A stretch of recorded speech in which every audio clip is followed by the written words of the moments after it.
You know, it's been ages since I've sat down to actually film a video. So I've been to the US a couple of times now, and I've picked up a few things that I didn't know about the differences between the US and the UK, which I thought were kind of strange and kind of... Obviously there are all the things like the differences in words, like sidewalk, pavement, garbage, rubbish. I just want to share those with you because I found them quite strange, especially as an English person. The biggest section on my list is about driving and the roads. So obviously Americans drive on the right hand side of the road, whereas in Britain we drive on the left hand side. And every time we got in the car and Rob was driving, say he was coming out of a junction or something, and they have quite wide roads over there, so there's about 4 lanes of traffic in one road. He'd be pulling out of somewhere and I'd have no clue where he was going. He'd be in the middle of the junction because it just felt so unnatural, because I drive as well in England, so I know what it's like, what kind of instincts I have as to where we should be going. But he'd be going somewhere and I'd nearly just be like, where are you going? That's the wrong side of the road. And even going around roundabouts the wrong way just felt strange. It just felt wrong and weird. They also have freeways or highways.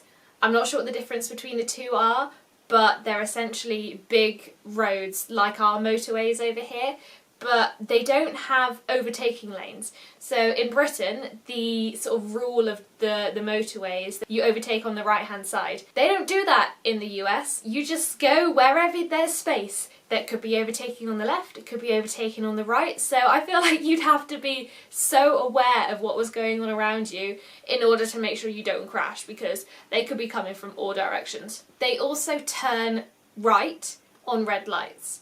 So in the UK, when the traffic lights are red, you don't go anywhere, you don't move, but because they drive on the right, you can turn right with the traffic that's coming, even though the light is red, which is really confusing when you try to cross the road and there are cars trying to turn right as well. But that's apparently allowed. First time I got there and Rob did it and I was like, did he just run a red light? They also don't really use the amber light very often. Instead of going red and then amber and then green, it just goes straight from red to green. And I questioned this, and it kind of makes sense once it was explained to me, really, because you don't need a get ready to go. It's either you stop or you go. You don't need a section in between to just be like, yep, you're going to be going soon, get ready. Once you're ready to go, just go. They don't know what sat-nav is. If you say use a sat-nav, they're going to be like, what? They call it GPS out there. They also don't know what aircon is. They call it AC.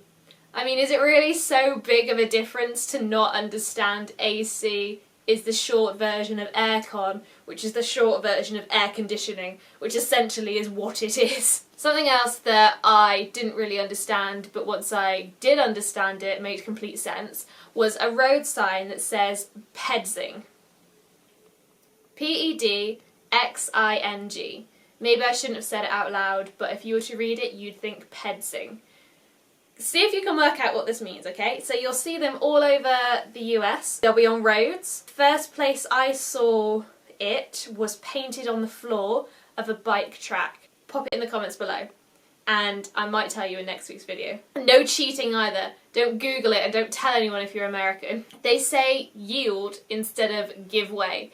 This really made me laugh because the first time I saw it was on the back of a bus and it said yield for bus. The word yield is a lot shorter than give way, but it just makes me think of Game of Thrones or like medieval times, you know, with sword fights and jousts and people shouting, I yield, I yield. And it's just like, I give up, white flag. You know when you're stood on the side of the road and you push the button to cross the road? Usually in America, there are about 4 lanes of traffic that you have to go across. It takes you a long time to cross the road, and I figured out why American roads feel so huge to cross. And that's because in the UK, we have little bollards in the middle of quite big roads. So if you're walking across 2 lanes of traffic going one way and then 2 lanes of traffic going the other way, in the middle there's usually like a little island with bollards on that you can just stop at, which sometimes makes the road feel a little bit smaller. When I was walking across the road, it was just like, this is huge, there are all these cars here, I have this far to get across, and I just felt so exposed trying to cross the road. Something else that absolutely did my nut in while I was in America is the toilets, like the public toilets.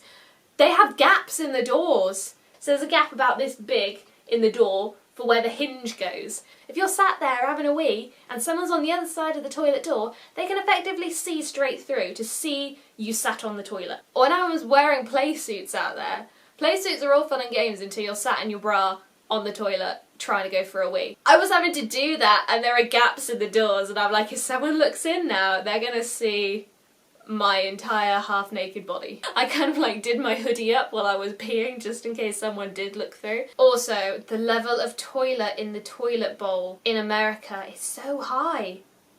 I accidentally dunked my hand in it a couple of times when I was wiping. That was obviously, when you're wiping, you've already been to the loo. That caught me out a couple of times. Just be aware that the toilet water is high. The food there is incredible in good and bad ways. So obviously the portion sizes are huge. I don't think I finished a meal the entire time I was there. The amount of food waste that must go on in America is crazy because there's no way anyone would be able to eat all of that food all the time. So portion sizes are huge. They also have a habit of mixing sweet and savoury. I had pancakes with bacon and syrup and blueberries. But then they served it with like a full English breakfast. So I had bacon, I had eggs, I had hash browns, which is another thing they do weirdly. I'll come on to that in a second. But the fact that they mix pancakes and a full English breakfast and they come at the same time rather than like a starter and then going on to a second. Either one of those on its own would be absolutely fine. I've never been one to mix sweet and savoury, but the bacon and the syrup, it worked, not gonna lie. In England we have hash browns that are like bits of potato and then they're coated in a crispier potato. I don't know how hash browns are made. They're like a chicken nugget but made of potato basically. In America though, it's like potato cheese gratings and then they're put together and then fried. So they shred their potatoes, mix them all together into like a pancake, but they're not squished together properly and they just fry both sides and that's a hash brown. The lemonade that they serve there isn't the clear fizzy stuff that we have, it's like fresh lemonade, and I ain't gonna lie, I actually preferred that because I'm sure it was filled with absolutely loads of sugar, but it felt a little bit healthier because it wasn't artificial carbonation. It was just like fresh, still, flat, cloudy lemonade, and I really like that stuff. Customer service out in America is amazing. They're all so friendly out there. Anyone will start up a conversation with you, whether they work there, whether you're sort of standing in line somewhere and you're queuing for the same thing. If you don't know each other, they just start a conversation with you, which I think is really nice. People in London don't talk to each other, which sucks because how is anyone supposed to make friends? You'll sit on a tube and it'll be completely silent despite the fact there are about 100 other people there. You don't know me, you don't owe me anything. But thank you for taking the time out of your day to chat to me for a little while. I really liked that. I'm more of a chatty person anyway, I prefer talking to people. Although one of the reasons they have amazing customer service is probably because they rely so heavily on tips. When you're out in a restaurant and someone is serving you, if you don't tip them at the end, they get quite funny. Not that I know this from experience, I just know it's the rule that you have to tip them when you're going out to eat somewhere. And that's probably, I think I've heard because the wage they get is so rubbish, most of their wages relied on tips.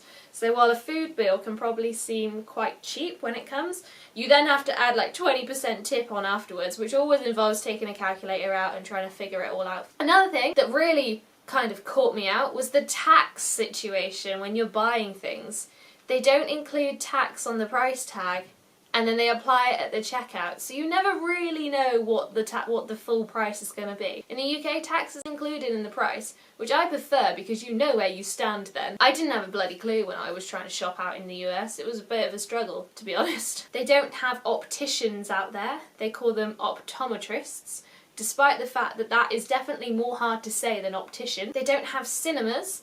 They call them theatres.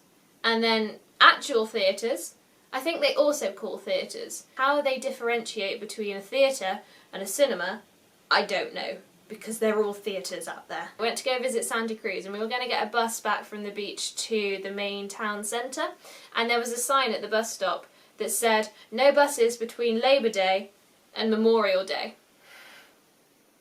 We're from the UK, we don't know what these holidays are, so I had to Google them and they were like September to May, so we were pretty stuffed trying to wait for a bus there. So the word pissed in America just means angry.